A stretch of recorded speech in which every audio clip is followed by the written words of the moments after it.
Hello, listeners. Are you ready to learn English with an exciting story? If you are, then the channel is for you. I'm an English learner and my name is Tanim Chaudhuri. So, today I'll be sharing you an interesting story while helping you learn English step by step. Stay with me till the end. Today's story called The Lion and the Mouse.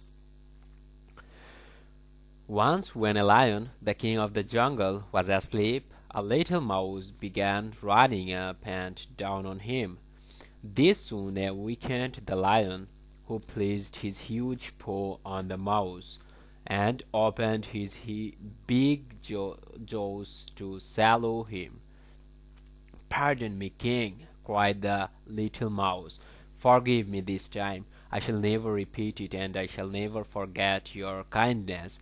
And who knows, I may be able to do you a good turn one of these days." The lion was so tickled by the idea of the mouse being able to help him that he lifted his paw and let him go. Some time later, a few hunters captured the lion and tied him to a tree. After that, they went in search of a wagon to take him to the zoo. Just then the little mouse happened to pass by. On seeing the lion's plight, he ran up to him and gnawed away the ropes and that bound him, the king of the jungle. "Was I not right?" said the little mouse, very happy to help the lion. So that was the story. And the moral of the story is small acts of kindness will be rewarded greatly. No act of kindness, no matter how small, is ever wasted.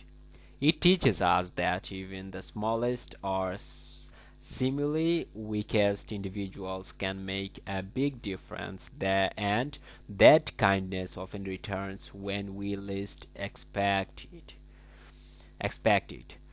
So, have you understood the story, listeners? Leave a comment if you have any problem or if you want to learn any specific vocabulary from the story. And if you have any specific story to listen, then leave a comment. I will share you the story. Right. So for today, bye for now, and see you in another story. Have a good day.